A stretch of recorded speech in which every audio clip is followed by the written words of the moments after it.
Hi everyone! Welcome back to Hope to Inspire. So my name is Hope Trilina Gomez and I am the creator of Hope to Inspire and I'm an independent consultant with Arbonne International. See, I run my business. I'm a qualified personal trainer and I'm also actually currently a nutritional student, health science student at the Australian Natural Therapy College. And I am very passionate about fitness and well-being and living a holistic lifestyle. And my mission is to actually empower and educate and inspire women and everyone really, but women specifically, about how to have and live a confident, holistic life and how to know what's best for you. So I actually specialize in women's training as well. And I really, really love how different training women is versus training men. It's very different with very different anatomy, and what works for one is totally opposite for what works for the other. So it's really, really cool. And today, actually, what we're talking about isn't any of that. Today, we're talking about reliable sources of measurements and how to measure yourself to see how you're going with your progress and what results you're getting, or perhaps what's more reliable versus the norm and most common ways of weighing ourselves, and a little bit why some of these different measurements are more reliable than the average scale, and seeing how much the scale gives us. So without further ado, let's get into it. All right, reliable sources of measurements. There's so many different ways. Traditionally, what we're taught as being PTs, you've got skin folds, you've got measurements, you've got tests, you've got this, that, and the other. Skin folds suck. If someone offers you to do them, never do them. Just don't. So the greatest way for you to be able to actually measure your results is through measurements. So a tape measure, measuring your main assets, so your waistline, which is the thinnest part of your waist, your bust, your hips, which is actually the largest part of your bottom, not where you think your hips are, your abdomen or belly region, which is in line with your belly button. And then obviously you can go a little bit further and you can do your thigh, you can do your arm.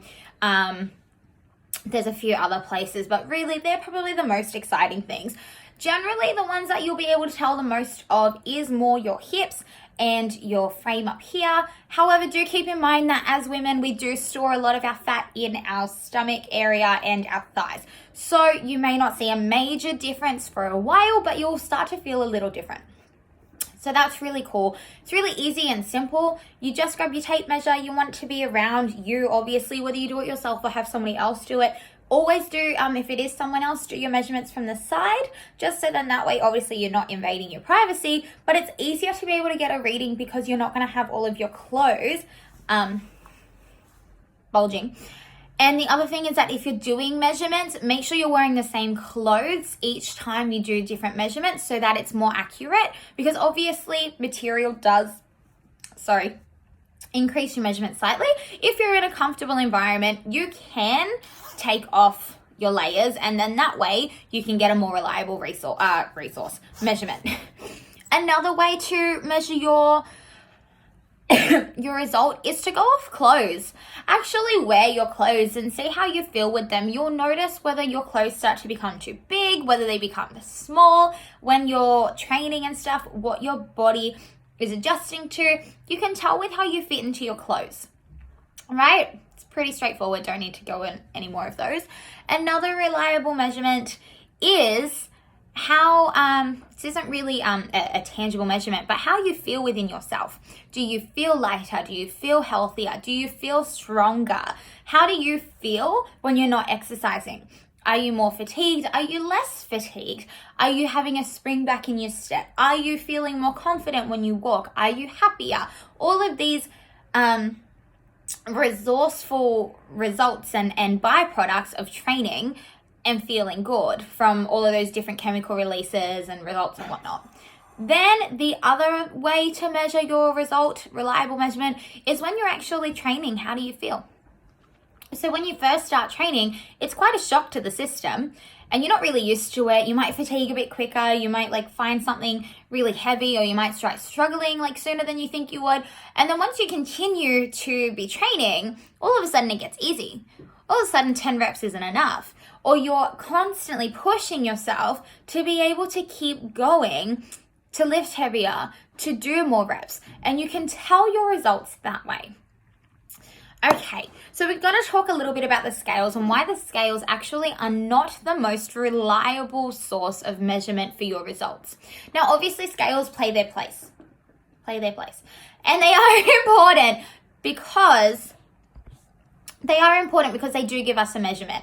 They give us an overall measurement. Now, a lot of people go in the scales and they go, it hasn't changed. But you need to remember that everything in your body has its own weight. Okay, everything. Whether you're weighing yourself in the morning or the afternoon also plays a massive role. In the morning, you haven't had anything to eat or drink for a period of time while you've been sleeping. So your internal body, is empty.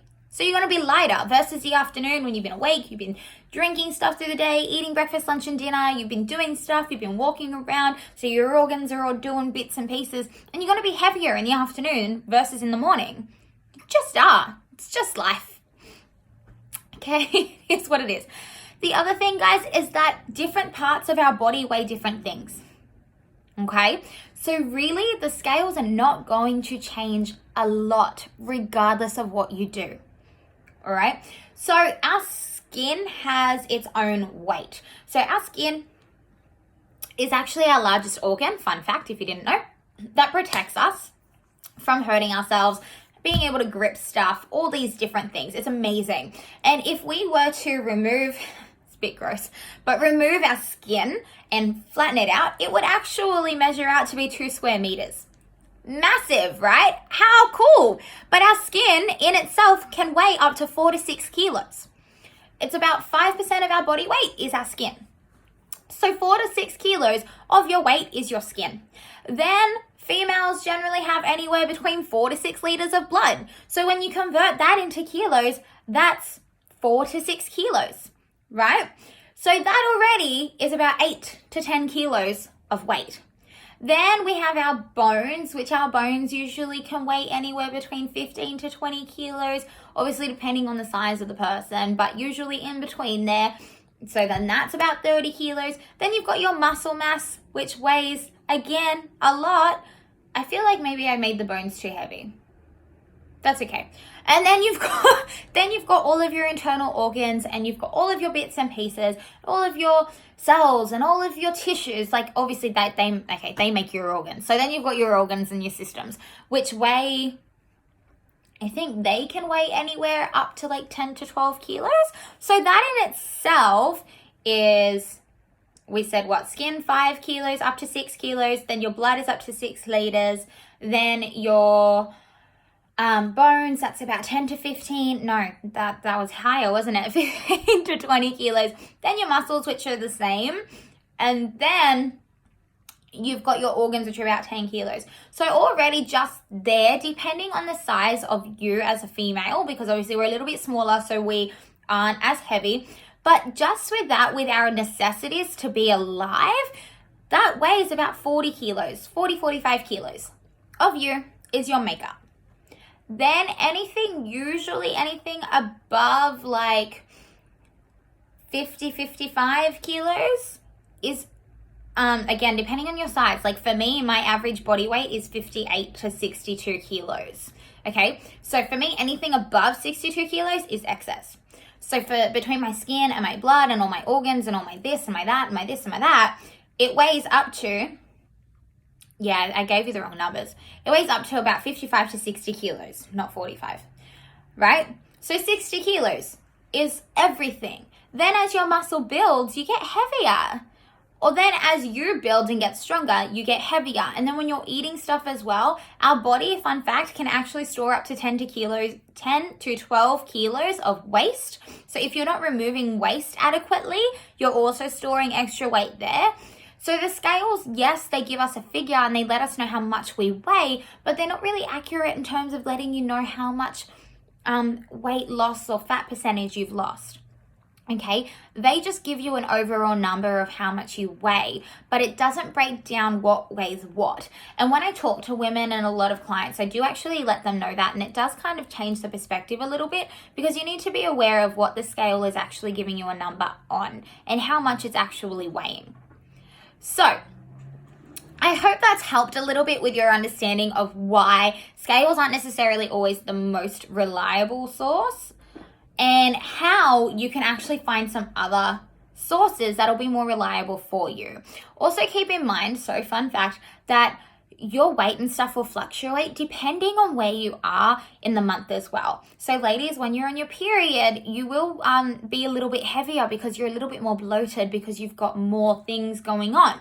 And then obviously as well, if you're on different medications, that changes things. When your hormones are up and down, that changes things. So everything changes throughout the month, which is why it's so important for you to know what's reliable and to not be relying on a scale every single time you step into a gym or step into your bathroom. Okay? So keep that in mind. I hope that's been helpful. If you have any questions, feel free to message me and let me know, and I will be more than happy to let you know and help you out with a bit more stuff there as well. All right, stay safe, keep smiles on your faces, and I will see you all soon.